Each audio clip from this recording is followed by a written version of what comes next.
Hi everyone, I hope everyone is doing well. In today's episode, I'm going to show you how to set up your Visual Studio Code in order to create some HTML projects and use it properly. In order to do that, we are going to Google, and first of all, we're going to download and install Visual Studio Code, obviously if you don't have it installed on your Windows computer. Going to Google and writing Visual Studio Code. After we write it, we're pressing enter. We are going to the site. First of all, you can see that the search result shows at the top the Visual Studio Code appears. Clicking this and waiting to open the site. And here is Visual Studio Code site. Here we see two options that we can download and install Visual Studio Code on our computer. I'm gonna go to the safe site, and if you have Windows operating system, here it's ready. We're gonna click this and wait to download from the site. And VS Code has downloaded. And in order to install VS Code, we are going to our download folder. And from here, as you can see, we have downloaded, clicking twice, and we are installing VS Studio Code on our computer.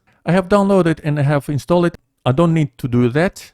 Closing this, closing also this. And I have opened my Visual Studio Code, and let's set up for the first project. First of all, we've got to go to extension section, clicking this. And from here, we're going to download Live Server, which allows us to view our HTML pages online on our web browser. Downloading this.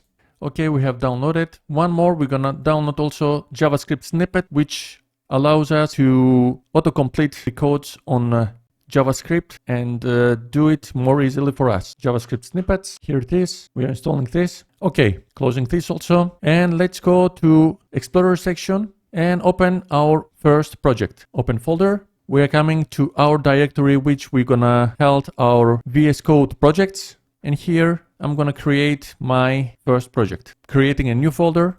And here I'm gonna name it first page. Clicking twice, opening this folder. And as you can see, the first project, it's ready to be held. We're coming to Explorer section, and from this first page section, we're coming here and creating our new file. We're gonna create our first file, index.html. The extension must be HTML in order to have the visualization on our browser properly. Pressing enter, and the file opens inside Visual Studio Code, and here, in order to create the boilerplate of HTML, we are typing simply exclamation mark, and after that we are pressing tab key. And as you can see, we have done the boilerplate of HTML. And here inside the body, we're gonna do our first heading. I'm gonna name it Hello World. And in order to open it with Live Server, we are coming above the index.html file, clicking right, open with Live Server. As you can see, it's ready. Clicking this, and voila, it's so simple. Our VS Studio Code has been set up in order to create our HTML projects. So this video was like this. I hope you like this video. If you like it, please give a big thumbs up. And if you're not subscribed to my channel, please subscribe in order to see more future content. Thank you for watching me, and I will see you very soon in my next video. Until then, have a nice day. Bye bye.